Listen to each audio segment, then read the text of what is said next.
Hi everyone, Save the Children along with Jennifer Garner has started a campaign called Save With Stories.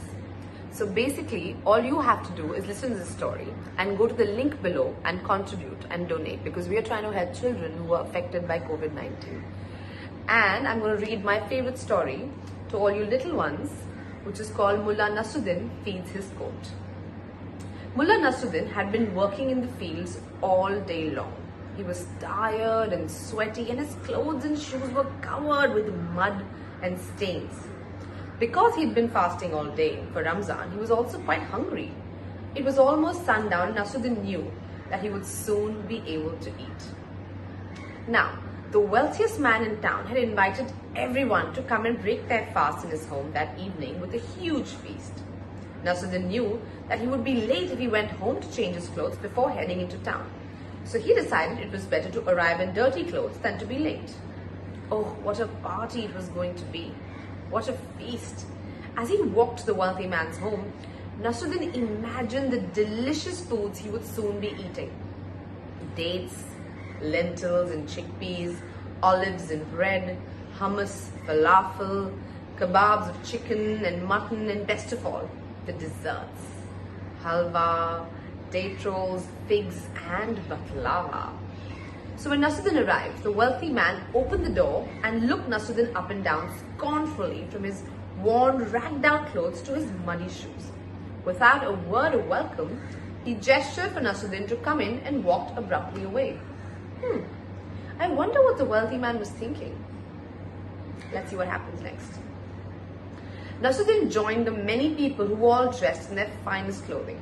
The tables were laden with all sorts of delicious foods: dates, lentils and chickpeas, olives and bread, hummus, falafel, kebabs of chicken and mutton, and best of all, the desserts: the halwa, the date rolls, the figs and the baklava.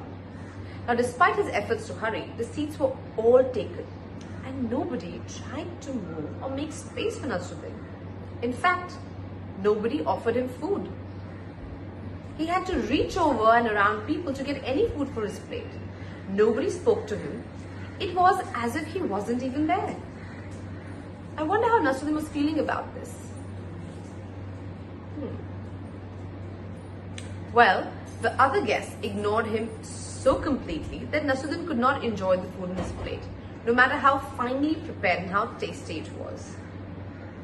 In fact, after only a few bites, Nasruddin was so uncomfortable that he decided to leave. He went home and changed his clothes. In fact, he put on his finest clothing, including a beautiful coat. Nasruddin returned to the feast, and this time the host welcomed him with a huge smile. Come in, greeted the host. As Nasruddin entered, people waved and called out to him from all corners of the room, and they invited him to sit near them and offered him food. I wonder what the host and the guests were thinking now. And I wonder what Nasruddin must be feeling. Nasruddin sat down quietly. Picking up a plump fig, he carefully placed it onto a coat pocket, saying, "Eat, coat, eat." Then he took a handful of nuts and put them in the other pocket, saying, "Eat, coat, eat." Now he began to feed his coat in earnest, grabbing all sorts of food and saying, "Eat, coat, eat." So he fed the coat lentils and chickpeas and olives and bread and hummus, falafel, kebabs of chicken and mutton, and best of all, the desserts: the halwa, date rolls, figs and the baklava. Nasruddin became silent as they watched this strange behavior. Soon everyone in the room was staring at Nasruddin, wondering what he was doing. The host hurried over. "Nasruddin, what are you doing? Why are you feeding your coat in this manner, man?" "Well," Nasruddin replied, "when I first came to this feast in my old farming clothes, I was not welcome. No one would speak to me. But when I changed into this beautiful coat, suddenly I was greeted warmly. So I realized it was not me that was welcome at this party, but my clothing. And so I'm feeding my coat."